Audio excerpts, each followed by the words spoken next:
So, hello, I'm Hannah. I'm one of the helpline managers at the National Bat. Now you can hear me. Hello, I'm Hannah. I'm one of the helpline managers at the Bat Conservation Trust, and I'm really pleased to be here and welcome you all on International Bat Night. So, welcome. I'm joined by Chris Packham. Good evening. Good evening. Very great pleasure to be here as well. Great fondness for these animals, of course, and also continuing to learn new things about them. I'm 59 years old. When I was a boy and first interested in bats, the science of our understanding of these animals was pretty much in its infancy, really. So I've had a lifetime of learning, and it continues. And we're hoping to share some of that learning with you tonight, of course, aren't we, Hannah? Yes, we've got a really exciting evening coming up. If you stay tuned, we've got fruit bats, talks of echolocation, evolution, and lots more. So do stay tuned. So before we get started, I just want to thank our sponsors for the evening. Big thank you to Wildlife Acoustics and NHBS, who have got a few films just to show right now.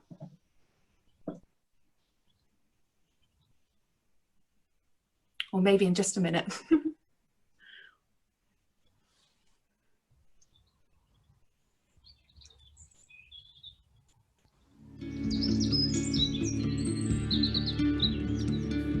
At NHBS, our purpose is to support those who are passionate about wildlife, ecology and conservation. We serve all those who work to understand, protect and conserve the natural environment. We stock a variety of books and equipment to suit the needs of professionals and naturalists. Whatever your interest in the natural world, we can provide you with the expert advice on the products you require.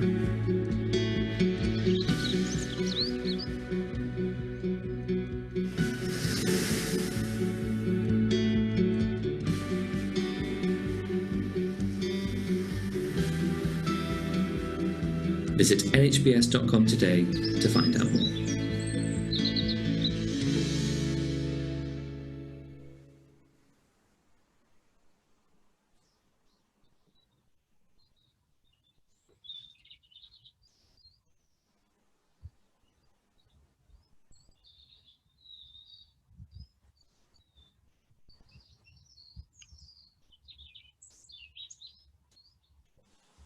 So hopefully we'll be hearing from Wildlife Acoustics as well in just a moment. It's the fun of live Zoom. I'm sure there's lots going on in the background to get videos ready.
So big thanks to our sponsors. So Chris, you're the president of the Bat Conservation Trust, and you have been for the last 14 years, I think. How did you first get into bats?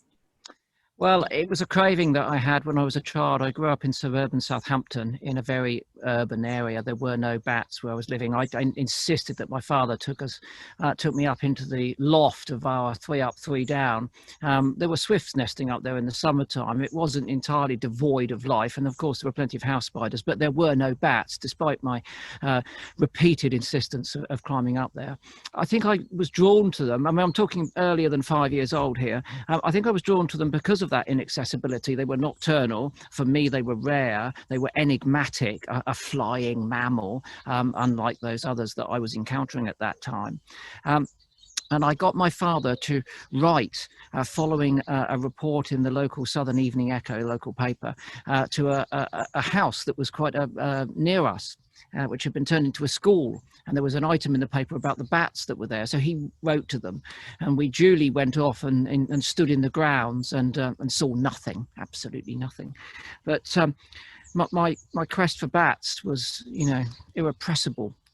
And so he took me camping one Saturday, and it was in fact no further than about, 3 miles over there. And in those days, in the 1960s, you could buy a permit and then you could drive your car anywhere that was accessible or inaccessible, because plenty of people got stuck in the mud, out onto the New Forest, where you could pitch your tent and have a small fire.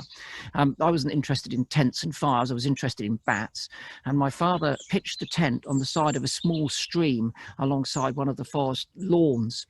And we crawled into the tent. There was no way I was going to sleep.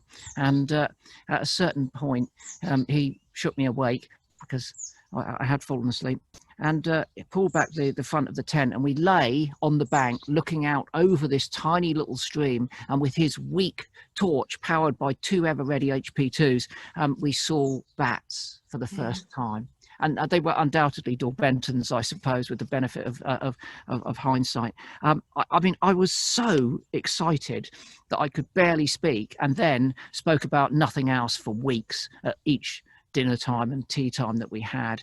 And I was just obsessed with bats. I was an obsessive child, and bats were part and parcel of that. And my mother had to repeatedly go to a local pet shop, where in those days you could buy black plastic bats on pieces of elastic.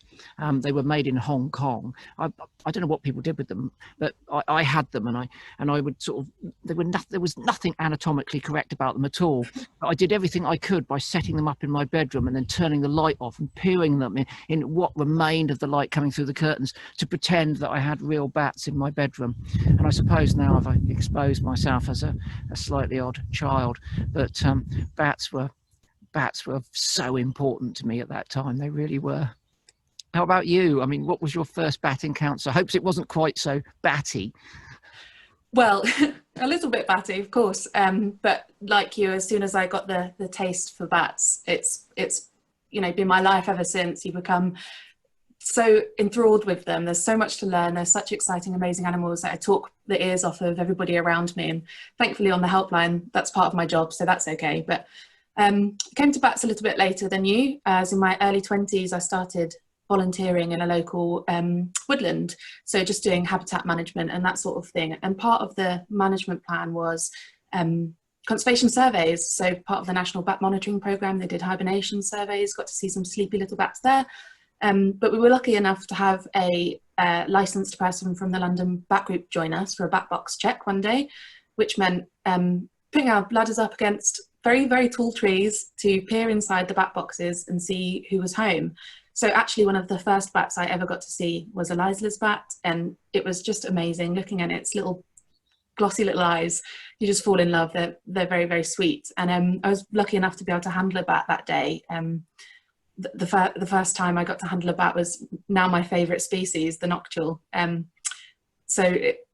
since then, ever since I got to hold one of these bats and feel how small they were, and the noctule is one of the biggest species that we've got in the UK, but it's so tiny, and it has this gorgeous glossy ginger fur, which I loved, and it's got these ears that sort of come all the way round down to its chin, almost like it's got sideburns like Elvis. So really, really sweet little creatures, and I fell in love on that day, and I haven't looked back since. So fantastic. And now you're working on the helpline.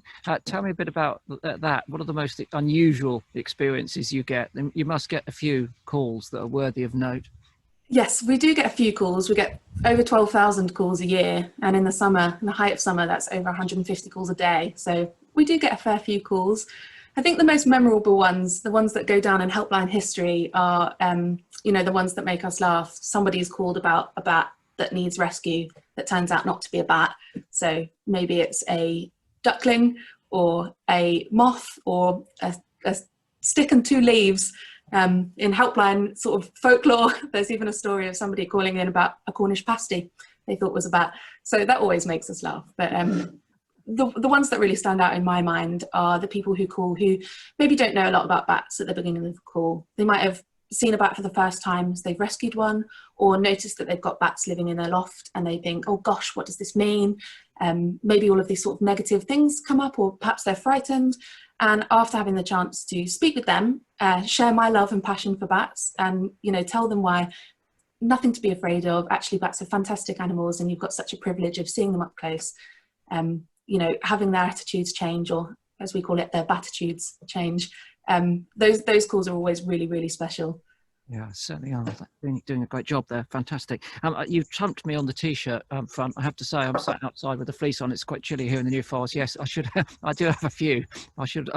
If we do one again and it's warmer, I promise to try and up my game when it comes to the to the clothing. But I tell you what, look, we've been talking about bats. Why don't we look at some bats? We've got some pictures now of grey long-eared bats flying in and out of their roost, and they're particularly beautiful. These.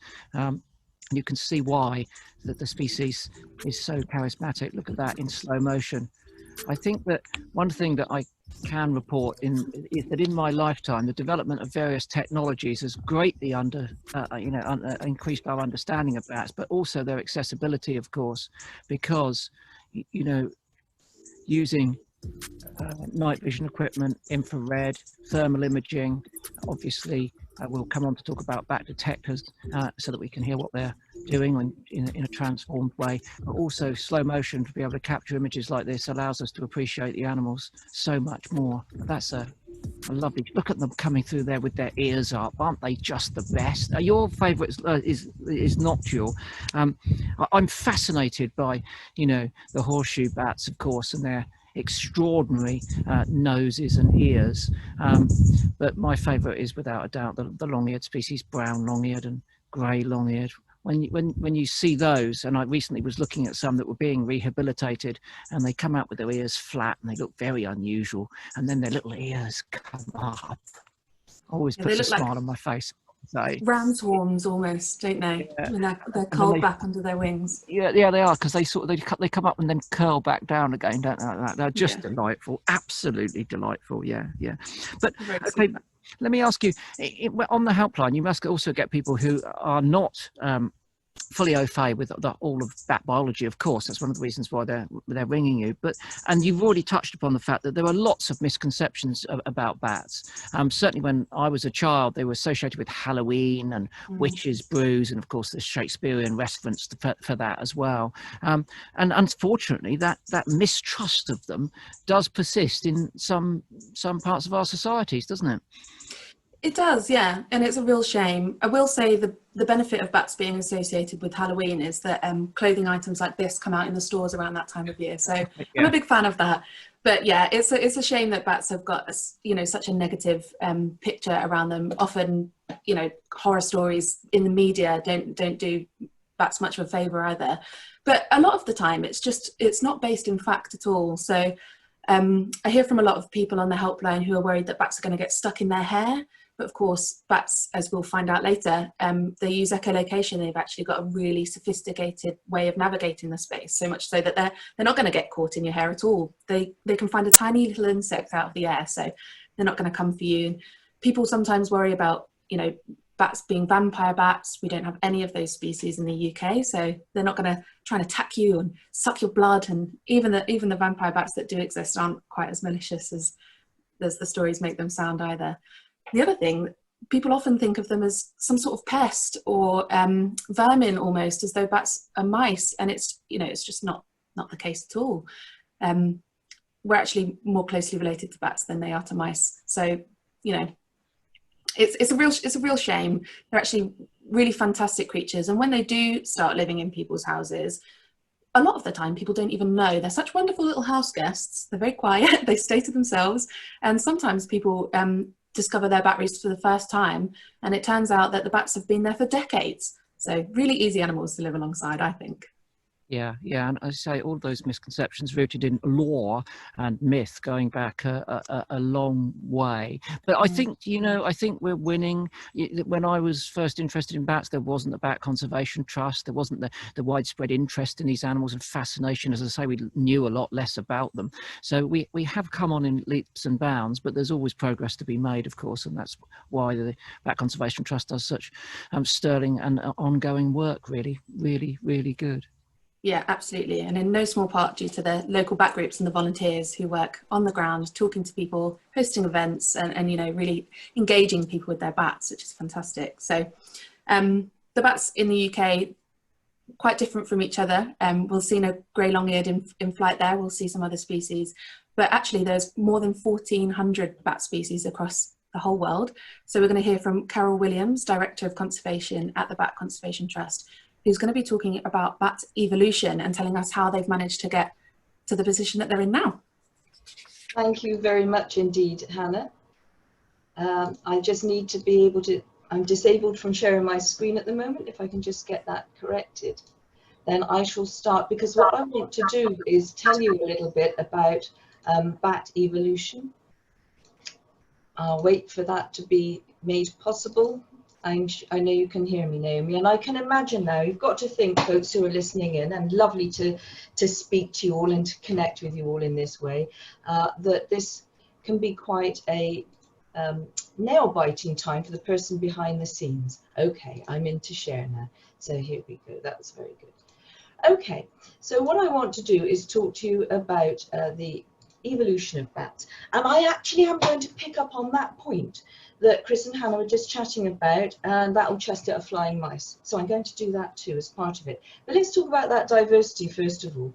And the evolution of this very diverse order will take us to the reality of the background of bats and where they've come from. The illustration you see here is an example of that diversity, and it's from an illustration in quite an old book, 1904, Ernest Haeckel's Art Forms in Nature. And actually that's just showing a small selection of the variety of nose leaves. Okay, but let's talk about bats. All bats belong to the order Chiroptera. That means handwing. And all bats share the same basic mammalian body plan. They lead a nocturnal lifestyle, but importantly, they have wings for flight. Within that simple description of these common traits, there is a tremendous variation.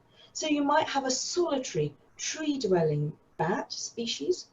On the other hand, you could have a bat species that utilizes caves for their roosting, and their colonies could form millions of individuals. And then you might have bats that are nectar feeding, to frog eating, to moth munching.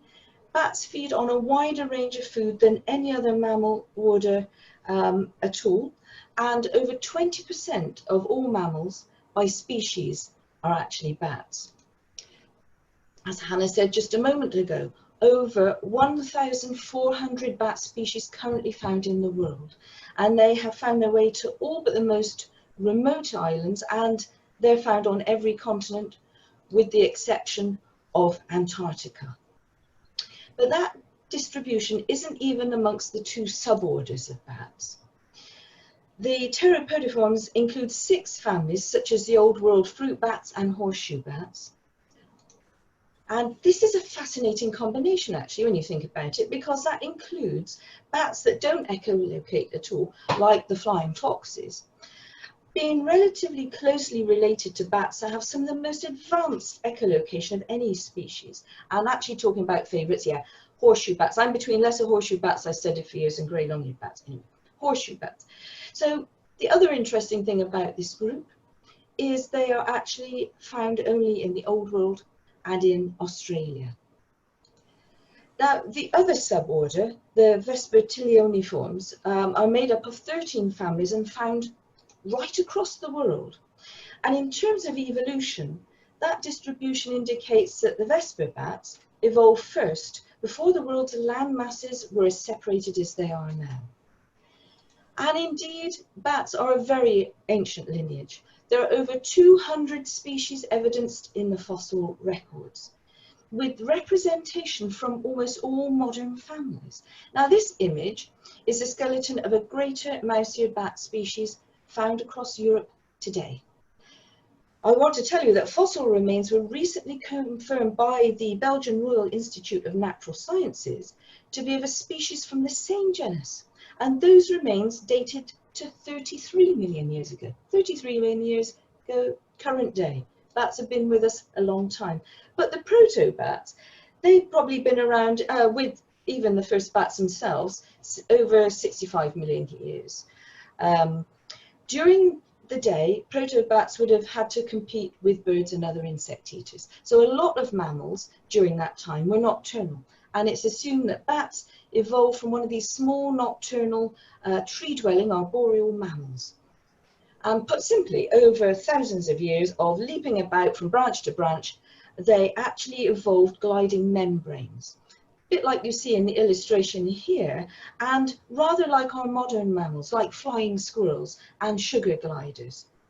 But with them evolving to have fingers within the wings of these ancestral bats, they gained greater control in the air, greater control over that wing shape, and ultimately that is what led to powered flight.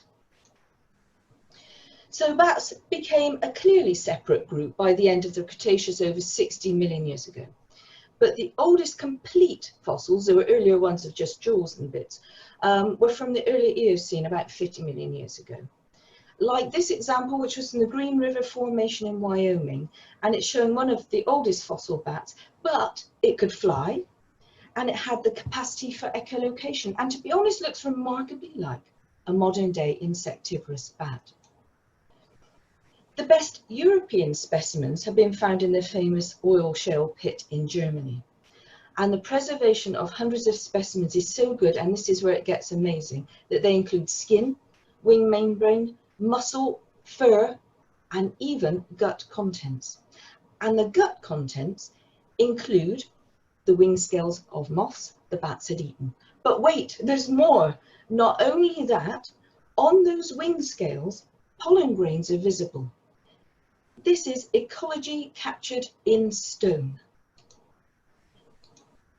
So bats are truly ancient, but how are they related to other mammals?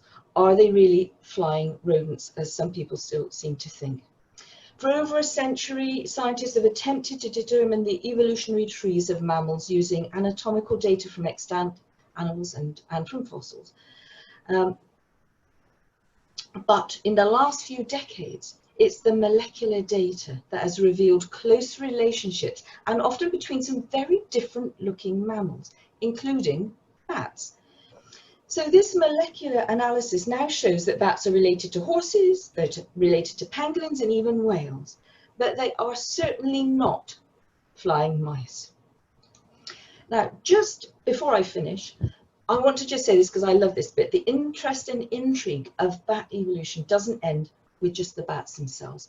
This is a yellow underwing, which is a noctuid moth, and noctuid moths can hear the frequencies used by many bat species. And this gives them the advantage of being able to detect predators and trigger an escape response. Now, moths are preserved in the fossil record too, and I think let's have a look at 75 million years ago, the first noctuid moths were discovered, were found in fossil form. So this evolutionary arms race, this is also what I love. This arms race continues today, with some current bat species one step ahead of the noctuid moths by either using a higher frequency than they are sensitive to, or by echolocating very quietly, the whispering bats. Actually, that takes us right back to the long-eared bats. So there's so much more still to understand, and I'm certain there are some surprises ahead of us yet.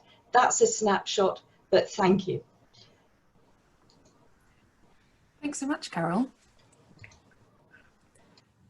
It's fascinating stuff. There's so many species, and almost on every part of the globe as well. I know. And what about that fossil?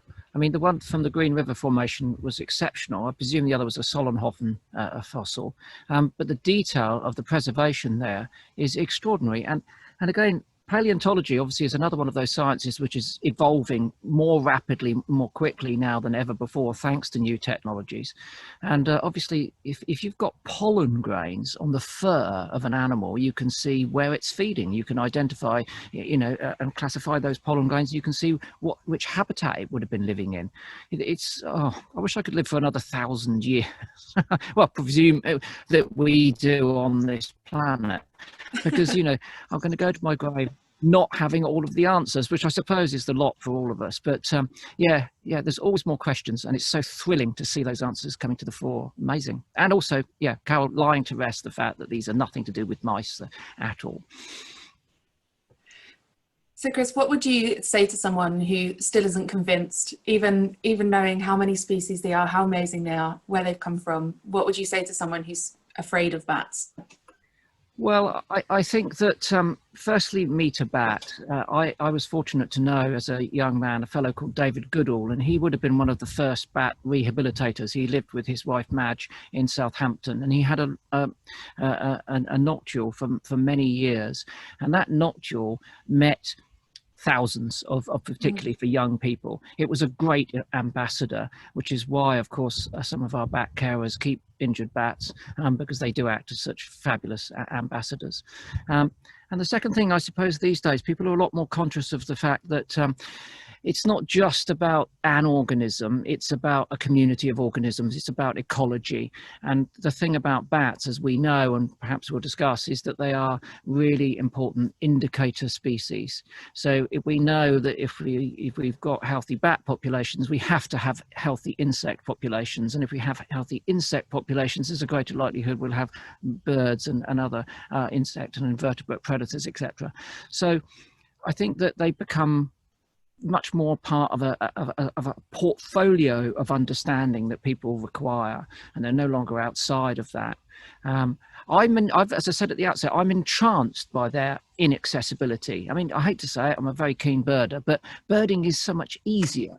It's easier to see the animals, it's easier to identify the animals, but where's the challenge in that, honestly? You've got to rise to getting to grips with bats. And I think particularly once the naturalists have ticked off their birds and the butterflies and all the easy stuff, then many of them do turn to bats because for that very reason. And for what we've just been saying, you just learn so much, and there's so much more to know about them. I got this book was published relatively recently here, and I was really excited when I got this. I mean, look at the detail here. There's all sorts of information here, which is looking at the hair shafts of the bats, brilliant explanations of their distribution and their changes in distribution over time. I mean, this is, if I'd have had this when I was 5, Hannah, I'd have burst with excitement. And every 5-year-old should have one of these so that they can try and resist that. I tell you what, though, but should we have a look at some different bats? Because Carol mentioned an enormous diversity of species there. Those Vesper bats are extraordinarily attractive. I've been lucky enough to see some of those. But we've got some footage of Livingstone's fruit bats and Rodrigues fruit bats. And Rodrigues fruit bats are an endangered species, and they've been bred and better understood at Jersey Zoo. So here we've got a clip with Alex, the keeper, and these extraordinary, much larger fruit bats. Hello and welcome to the Bat Tunnel at Jersey Zoo, part of the Durrell Wildlife Conservation Trust. My name's Alex, I'm a mammal keeper here, and what you may see behind me is some fruit bats that we keep here. We have 2 species of fruit bat, Livingstone's fruit bat and Rodrigues fruit bat. So the Livingstone's fruit bats are larger, they have these round satellite dish kind of ears, and the Rodrigues fruit bats are smaller, pointy triangular ears and golden brown shoulders and back. Both these bat species are megabats, they're both species of fruit bat.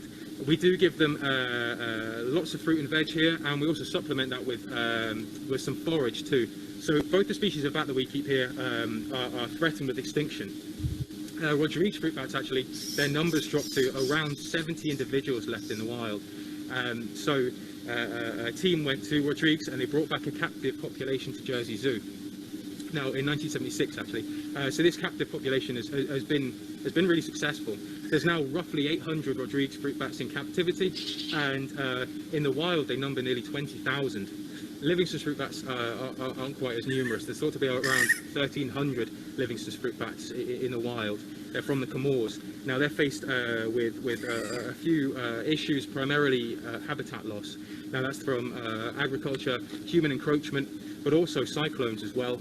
And unfortunately, that's only going to become more and more prevalent given climate change. So there's an organisation set up in the Comores called Dahari that do a brilliant job with these guys. And here, as you can see, we have a great captive population set up. So these guys will play an important role of seed dispersal in the islands that they're from. In dispersing seeds and reforesting those islands, that's going to help shore up water systems, but it's also, they're going to essentially plant more fruit trees, which is really important for other animals in the ecosystem, for a home and also for food. So what you may also see in here are some mums with pups. The Livingston fruit bats, as I said, we've got 7 pups here. Mum will give birth to just 1 pup, and it will climb onto her body and hold on really tight. And she can still climb and fly with the pup on her. However, when the pup reaches about 4 to 6 weeks old, she parks the pup, leaves it hanging from the mesh, moves off to grab some food, and then comes back. Bats are mammals, so the females lactate and produce milk, and the pups will suckle. One young female actually was seen eating solids for the first time last week. She just turned 3 months old. Mango was the fruit of choice for her. But yeah, that's kind of goes to show it takes a couple of months for them to move on to solids, but that really does vary from species to species. Okay, thank you very much for joining us this evening. Massive thank you to the Bat Conservation Trust for giving us this opportunity to showcase this enclosure and show off these really wonderful animals. Well, they are certainly much bigger than any of the bats I've seen in the wild in the UK. Yeah, huge. I've had the privilege of going inside that enclosure actually a few years ago now, but what an amazing conservation success story.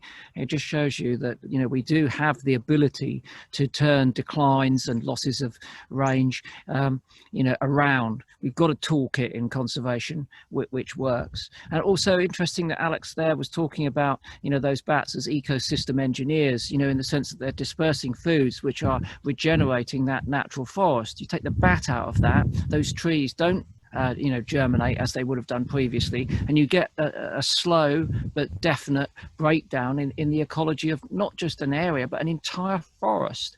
So these bats are doing enormously important work, if you like, in that environment. But no, Hannah, obviously much bigger than all of the UK species. What's the biggest bat that you've seen?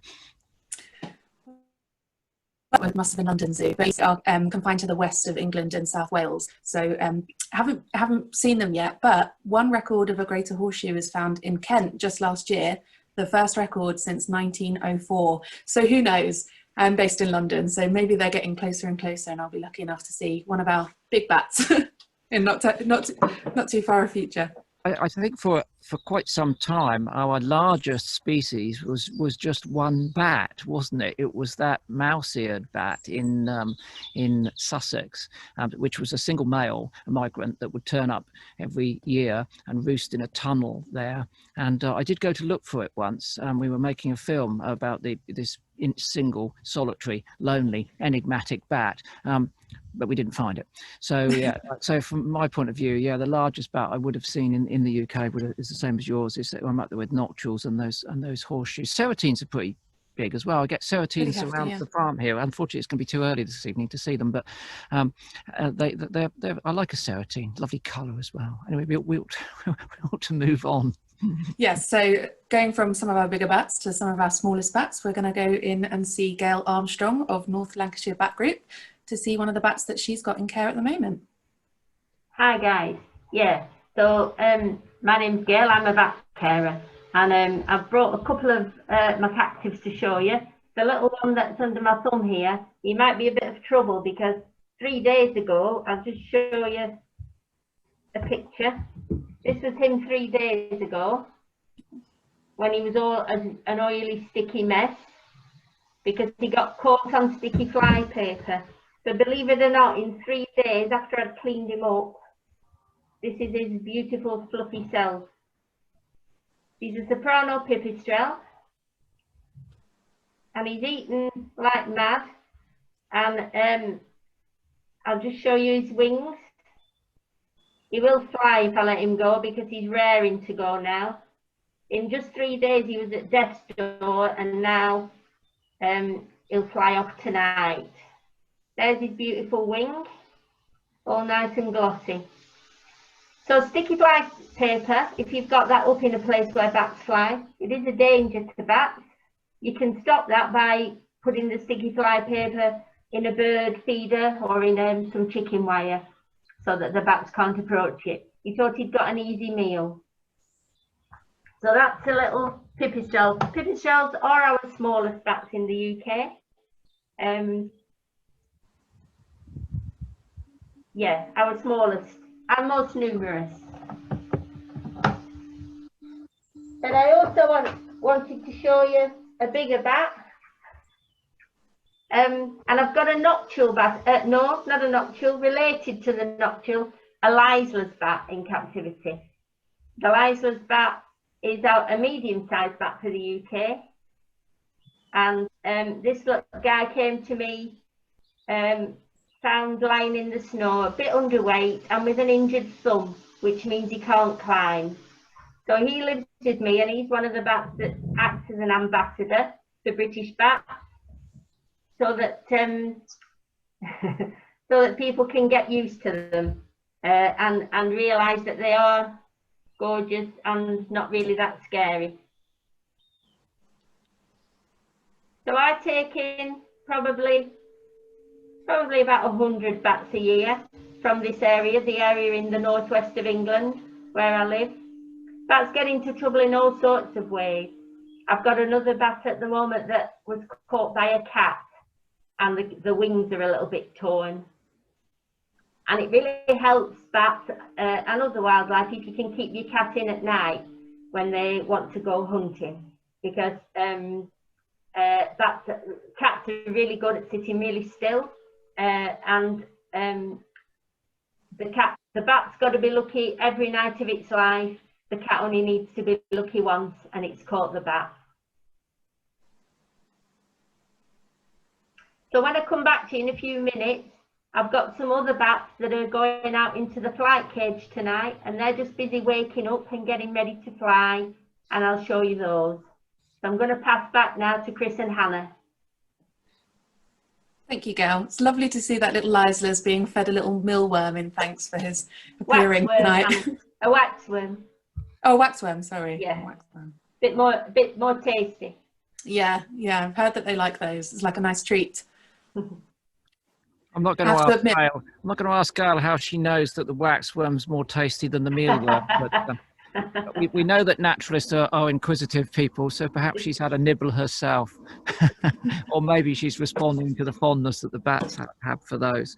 But stunning. I mean, the thing is, we're looking at them here, Hannah, that beautiful little Leisler's in the hand. But some of the bat species can fly. They're you know, sort of aeronautical abilities are quite profound. Like some of them can fly, you know, up to 45 miles an hour. So top speed of some of those high flying migratory bats is pretty impressive. And their maneuverability is outstanding. Again, when you think of those brown long-eared bats hovering around trees, gleaning beetles. And one of the attributes which we like to celebrate, because again, it's so alien to us, it's not something that we can immediately you know, empathize with, is their ability to echolocate. I mean, they use a system of navigation in their environment, which is difficult for us to comprehend. I did once meet a man who was partially sighted who taught himself to echolocate, and it was an extraordinary experience. But I tried it, and I was bumping into things. So we're very fortunate that Philip Briggs is going to tell us a little bit now about echolocation and how it works, and how that gives us the ability to, you know, enter the bat's world once we're armed with bat detectors and bat recorders. So Philip, over to you. Okay, thanks Chris. I'll just share my screen.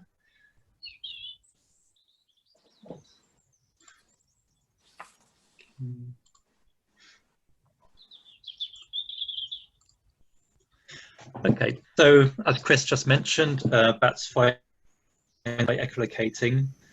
And what this means is they're emitting high frequency or high pitched sounds several times per second. and listening for the echoes that bounce back off objects to give them information about the world around them. And they're able to navigate through their environments and locate their food, which in the case of UK bats is mostly insects, but also some other invertebrates.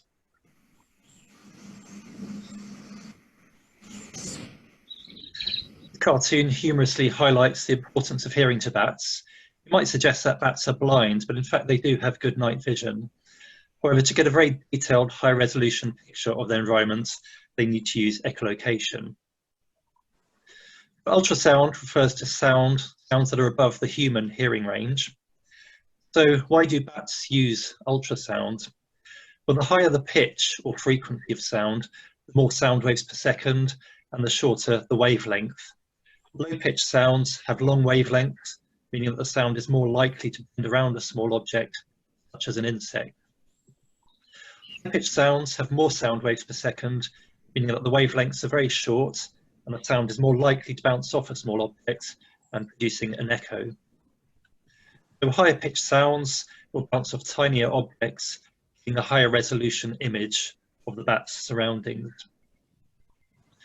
So for the most part, we can't hear these sounds, but fortunately, different types of bat detector to enable us to listen to and record bat sounds. Simplest are the Heterodyne detectors. These tunable bat detectors bring high-pitched sounds down in frequency to produce sounds we can hear. What they're doing is they're converting these high-pitched, inaudible squeaks into audible and very distinctive clicks, smacks, warbles, etc. For example, pickstrel calls sound like syncopated wet smacks on a Heterodyne bat detector. And by tuning until we find the deepest, richest sound, we can find out the peak frequency. The peak frequency is where the bat puts the most energy into the call, and it differs between species. So it's a very useful identification clue. The video shows a Heterodyne detector being tuned into common pickstrel calls, which have a peak frequency around 45 kilohertz.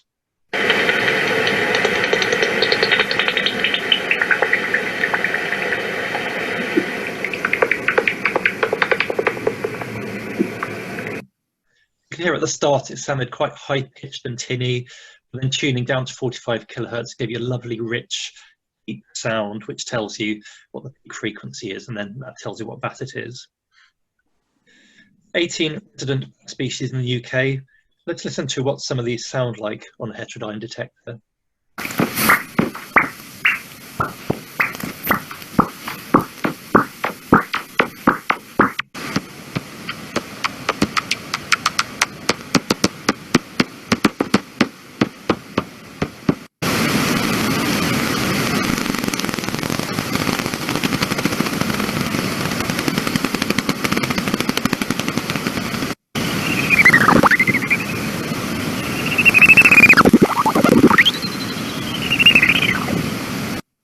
So really amazing variety of different call types used by different bat species in the UK.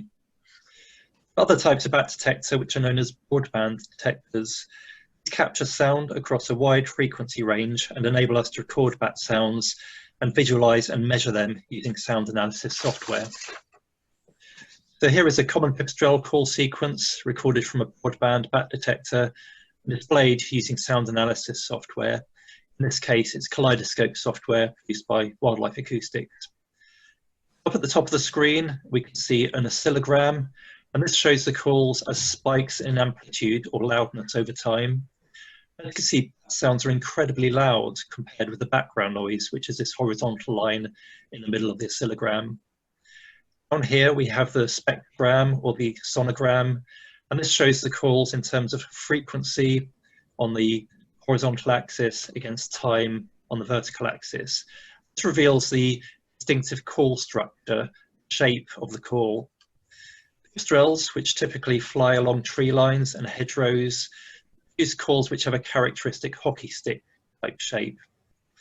So we have this vertical sweep of the call, which is designed to produce very detailed echoes from the vegetation they're flying close to. And you've got the flatter tail end of the call, and this produces sound that travels further and will bounce off objects out in the open, such as insects in flight.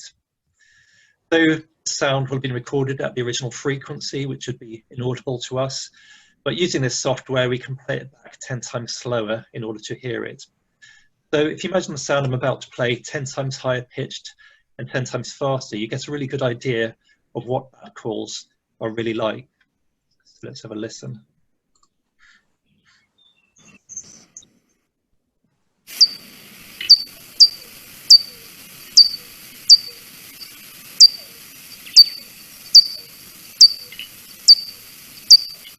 There's also a little social call there about 2/3 of the way through, and this is the type of call bats use to communicate with one another.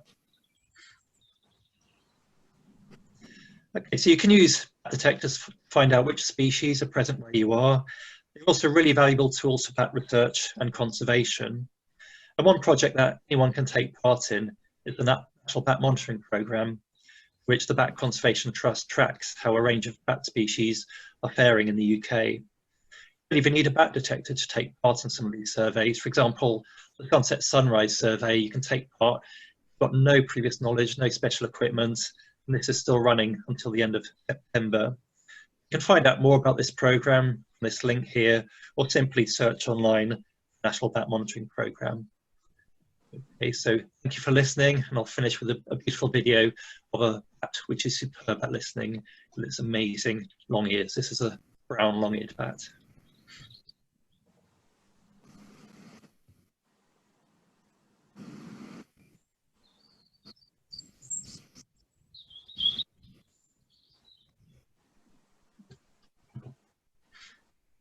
Wonderful. I'm really glad you talked about the social calls as well as echolocation for navigation, Philip, because something that I learned recently, which I absolutely love, is about social calls. Apparently, the greater sac-winged bat in Central and South America, I think, they use baby talk. So apparently the babies, when they're up to 3 months, they start learning how to vocalize. And it's not a mature vocalization, so maybe it doesn't make much sense in the bat world. But the mother bats will respond to this and interact with them, almost like positively reinforcing them, saying, keep going, keep learning. And actually the vocalizations that the mothers use that are directed towards the pups, they're acoustically different from the voices that they use when talking to adults. So it's almost like they're using baby talk, which I just think is mind-blowing. Social calls are incredibly complex subjects, and amazing variety of different types that different bats use. Amazing. Philip, thank you very much indeed. Okay, thank you. The bat detector I have is this one here. It's produced by our sponsors tonight, Wildlife Acoustics, and it's a small plastic device here which plugs into the bottom of my phone.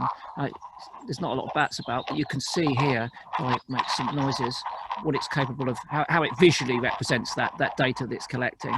But the app which you download with it is fantastic. With a fair degree of accuracy, it will even tell you which species of bat you might be looking at or listening to. But it also has the capacity of recording that sound and also monitoring where you are using GPS.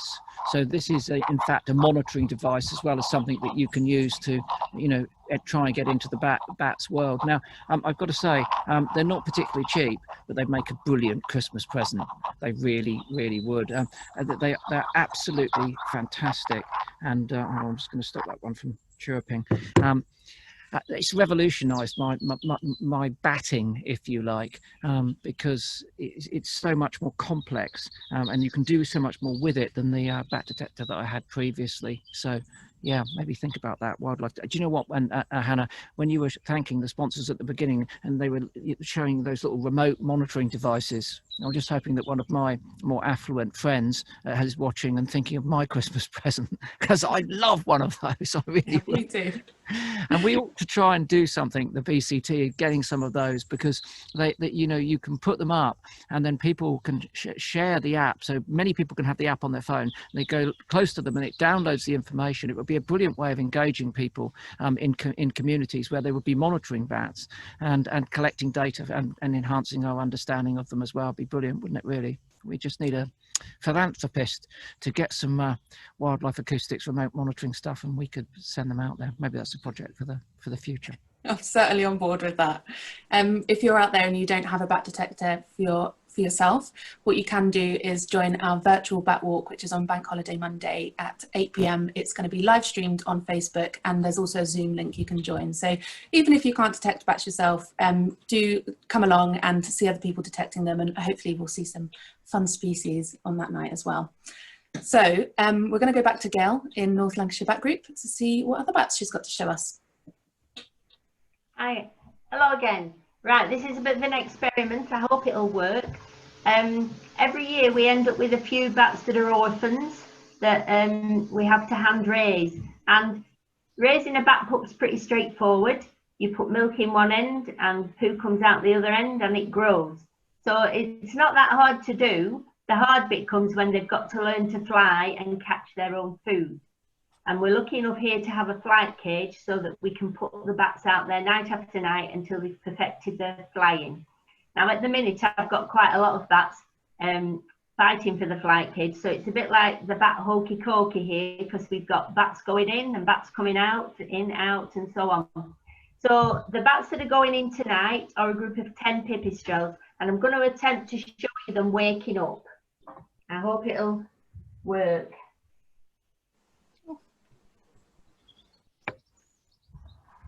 How are we doing? Can we see them? You can see them. Yeah, not that well. So there they all are. They're making quite a bit of chattering, you might hear.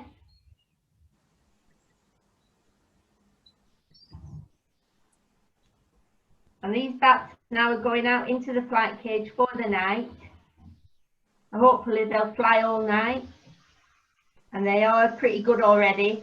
So they just need a few more nights before they get released back into the wild. And then tomorrow night, these will come in, a new group will go out, we do the hokey cokey again.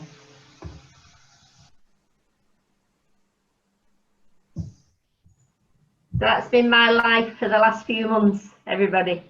So I'm glad to be able to show you these bats, and hopefully most of these will go on to live a nice, long and successful life. And I'm going to pass you back to Chris and Hannah. Amazing stuff, Gail. Thank you very much for that. I can't imagine how many hours you've put in, but you do get the reward. There's no doubt about that. It's always satisfying, isn't it, to be able to help a currently helpless creature, restore it to health, and then get it back to where it really wants to be, which is out in the wild, where it needs to be, of course. So, it absolutely is. And the flight cage is essential because, believe it or not, Chris, one of the main things they have to learn is about wind.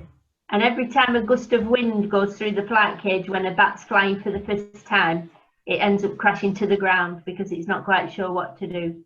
Then the next time we get it up off the ground, a gust of wind comes and it manages without crashing. And I love that, just watching that learning that's going on in their little brains. It's brilliant. Amazing, amazing. It's likely, of course, that they're using the hairs on the surface of their wings as sensory organs to tell them about air currents, including wind, of course, and their own movement of the winds. So it's almost like they've got these little whiskers on the surfaces of their, not just their wings, but other parts of their body too. Look at that. Fantastic. You're a hero, Gail, amongst many who undertake this work each summer. It's highly specialised, isn't it? And I think one thing before you go, if it's all right, Gail, is to say if people do find bats, to find someone like yourself in order to look after them, and rather than try it at home. It's highly specialised knowledge that you've built up over a period of time. Oh, Gail seems to have gone. No, I haven't gone. Sorry. There I am. I'm here. You're right, and I've been doing this for 25 years, and I'm still learning. So, but any bat that you can see on the ground or in an exposed position during the day is probably in a bit of trouble. Sometimes they just need a bit of help, and off they go. But yeah, that's where the Bat Helpline comes in, and it's a great service, and really. Quite a lot of people I talk to can't believe that they've been able to ring someone, find someone local who'll come out or take collection of the bat, look after it, sort it out, and then off it will go when it's better. Top work. Thank you, Gail.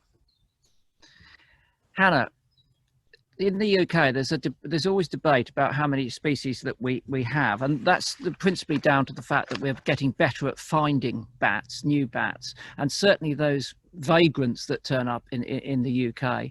And I say every year, but relatively frequently, we add a new one to the British list, as it were. I mean, we've got Fiori bat, party-coloured bat, northern bat, of course, and then recently the European free-tailed bat has gone onto our list. So I don't know how many, of the UK species have you seen, would you say?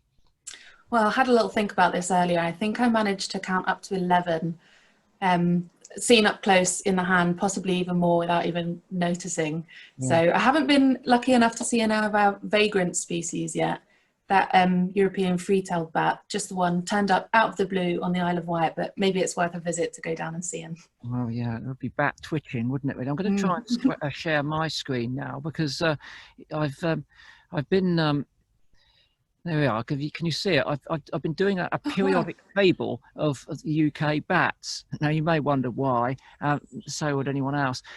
But I always admired the periodic table as a system of classification of the elements when I was a kid. So I've done periodic tables of many of the groups of UK animals. I'm going to be putting these out as tea towels at some point in the future, and I've run this past obviously people at the Bat Conservation Trust. But there you can see in their family groups those resident and vagrant and how they break up. And I've had to add this as you mentioned there, that one that turned up on the Isle of Wight. So down in the bottom right hand corner is the European free-tailed bat, which showed up recently. And I've no doubt that by the time my tea towels are drying the crockery of the UK, they'll probably be out of date, and there'll be another bat element required on the periodic table.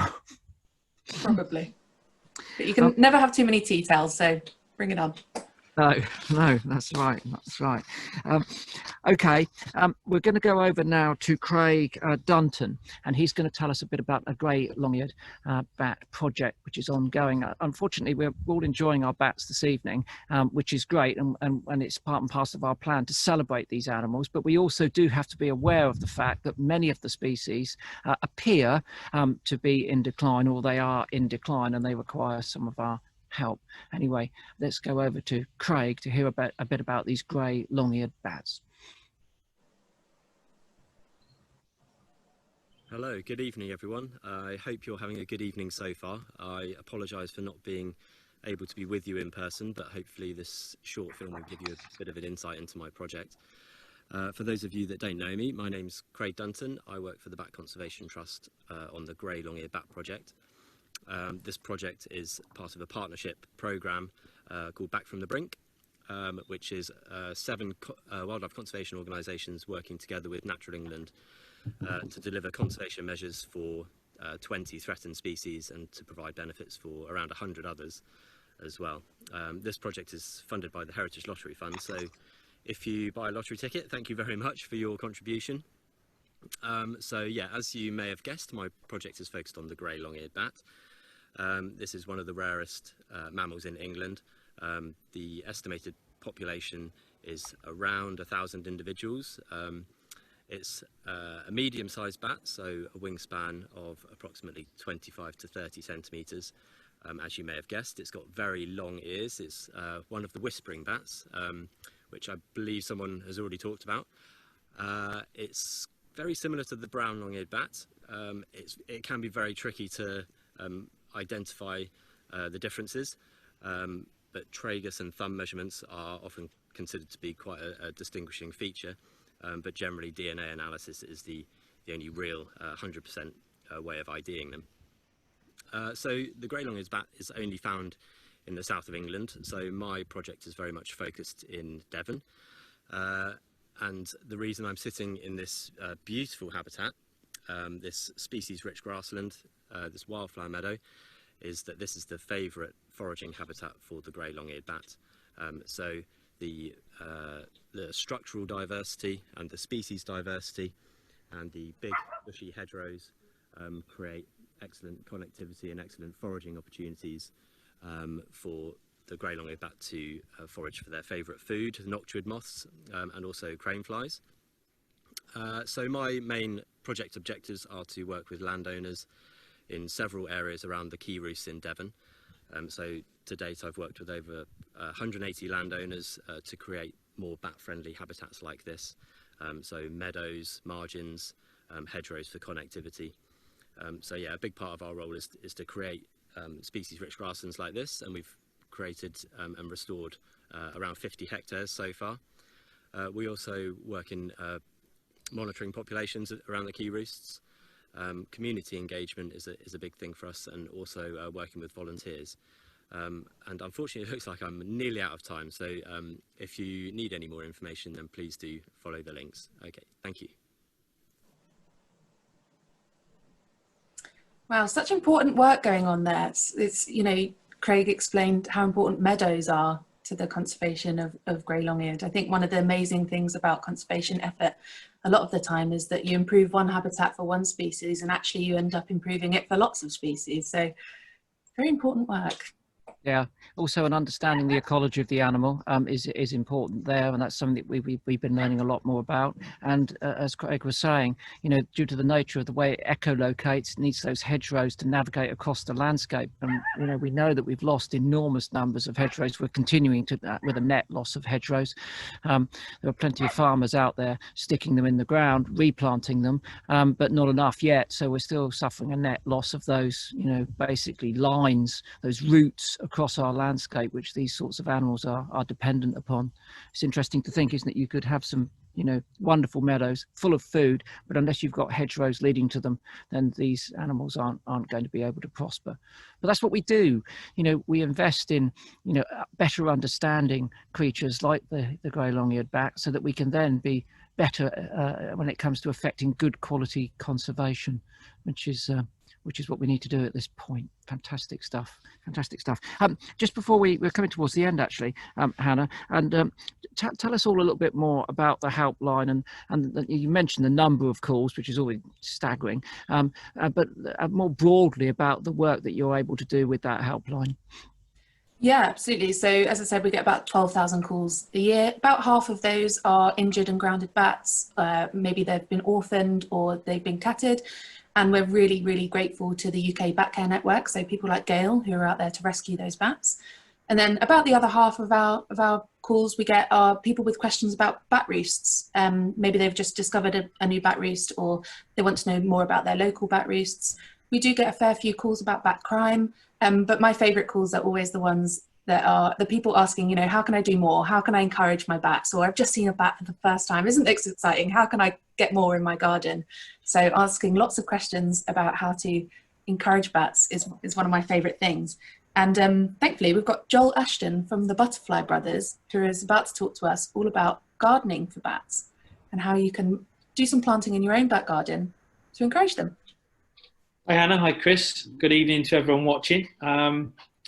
Yeah, so I suppose you've all been watching this quite intently, as I have been, and seeing some of the fascinating stories behind some of the bats around the world, some of the amazing facts that these incredible little mammals, you know, have. And I think the biggest question, or I hope the biggest question on your minds right now is, how can I help? You know, many of us sit in our gardens and watch bats of an evening. There might not be fruit bats, but they're just as fantastic and just as important, of course, in the food chain.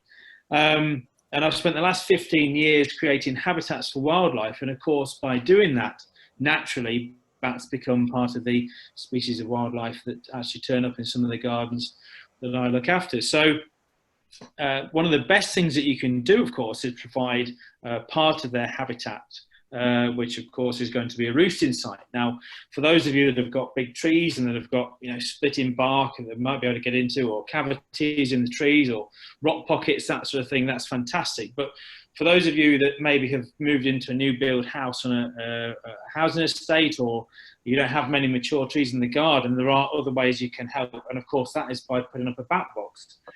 Now, most of the bats that you will see, and you know, Hannah and everyone at Bat Conservation will no doubt be able to advise you better, as with the echolocators that you've just seen, on how to identify some of the bats. But I pretty much guess that most of them will be pipistrelle species that will be flying over your garden. And the best box you can actually put up is what is known as a Kent-style bat box, which is brilliant, and you can find these online. And if you go onto the Bat Conservation's website, you'll be able to find links of how you can purchase them. But equally, it's a great little project that I like to get kids involved in, and even adults, because it's something that you can do very easily, just simply with a 6-inch wide, 150mm wide piece of effectively gravel board that you get for the bottom of your fence.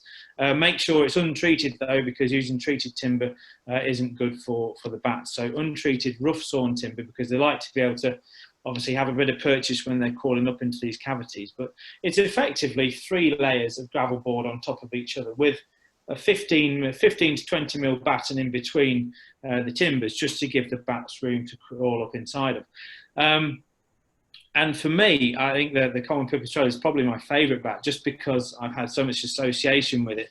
And over the years, the amount of gardens that I've been back to see where there have been very little bats to begin with, and within a matter of months, you know, it's great to be able to see bats actively using, coming in and out of these Kent-style bat boxes at dusk and dawn, you know, which is just fantastic to see. So, and the best positioning of these boxes, contrary to obviously the bird boxes that you can put up on your house, which would want to be north or east facing, bats like it warm. So bats will want to be on the south or west facing wall, and the boxes themselves want to be as high up as you can possibly get them. So 3 to 4, well, probably 4 meters actually upwards, or just underneath the eaves, if you can, because of course so many of our bats are losing their natural roosting spaces, which quite often are loft cavities. If you've got an older property, you know, they'll obviously go in the very small crevices in between our fascias, our soffits, or our tiles. And of course, the more time goes on, the more roofs are being re-roofed, the more new housing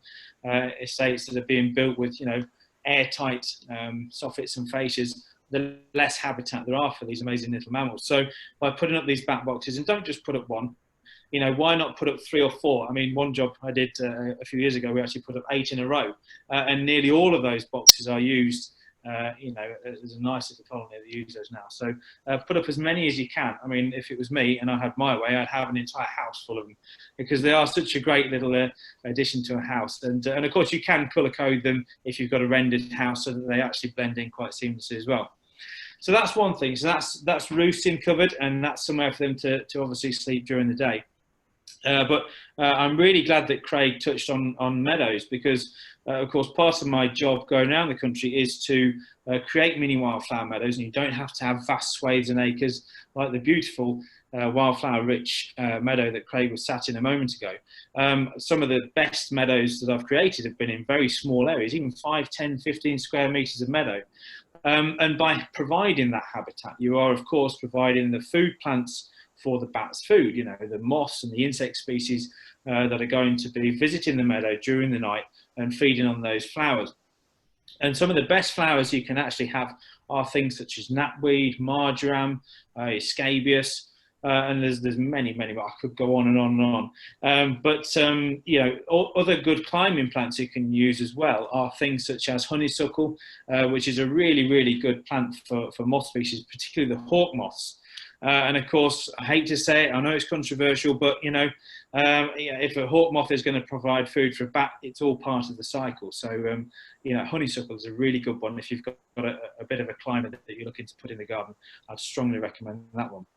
And the other way you can do it, of course, is by putting a pond in the garden. Now, ponds, if you ask me, a lot of people ask me all the time, what's the best thing I can do for wildlife in my own garden? A wildlife pond is categorically the best thing you can do for all-round wildlife attracting ability, but it can provide a vital food source, which some of you might sort of quince at a little bit when I say mosquitoes, but you know, we've got to provide food for everything else. And so by having a pond, by having the mosquitoes, and you see the little sort of black larvae that you get in the ponds wiggling around this time of year, when of course they hatch, the bats will feed quite happily on those through the evening. And bats, or you know, and I'm sure Hannah and Chris and some of the others will be able to probably correct me on this, but I'm pretty sure bats can eat up to about 3,000 insects a night, which is a phenomenal amount of mosquitoes, hopefully. So yeah, a pond, absolutely, if you can get one in the garden. for so much life, particularly bats. And the final feature really, or features you should be looking to put in your garden are, as Craig said, the linear features, so hedgerows with trees in, of course, because these are going to be a really good source for pulling in the bats, pulling in the insects, and bats will of course use those linear hedgerows and linear features along the edge of a garden, or boundary of a garden, to actually hunt along. So by putting trees and shrubs, like I say, in the garden, that's going to further help or further increase the food available to our little mammal friends. So hopefully that's a few of the ways you can help bats in your own garden.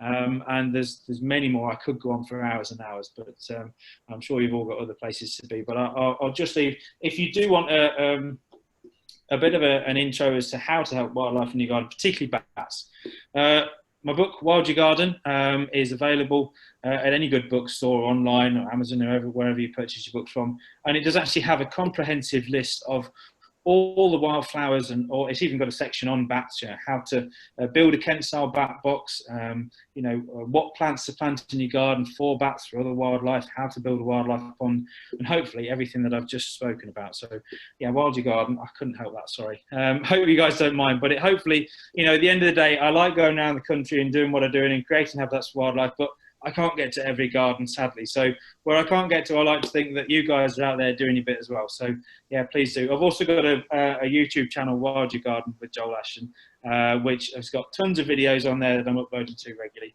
on how you can help bats and birds and butterflies and bees and everything else to do with your garden. So thank you very much, guys. I hope that's given you some ideas for your own garden. And thanks, Bat Conservation, for arranging this tonight. It's been absolutely fantastic and I've thoroughly enjoyed it. And I hope you have too. Thanks very much. Thank you, Joel.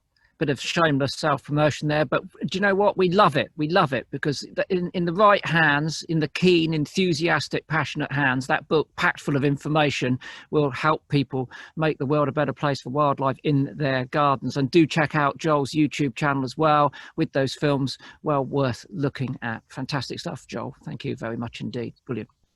Hannah, we're coming towards the end. We've got some thanks to do and some encouragement to get people more engaged with bats. So do you want to start off with a bit of the thanks and then I'll go on to the encouragement?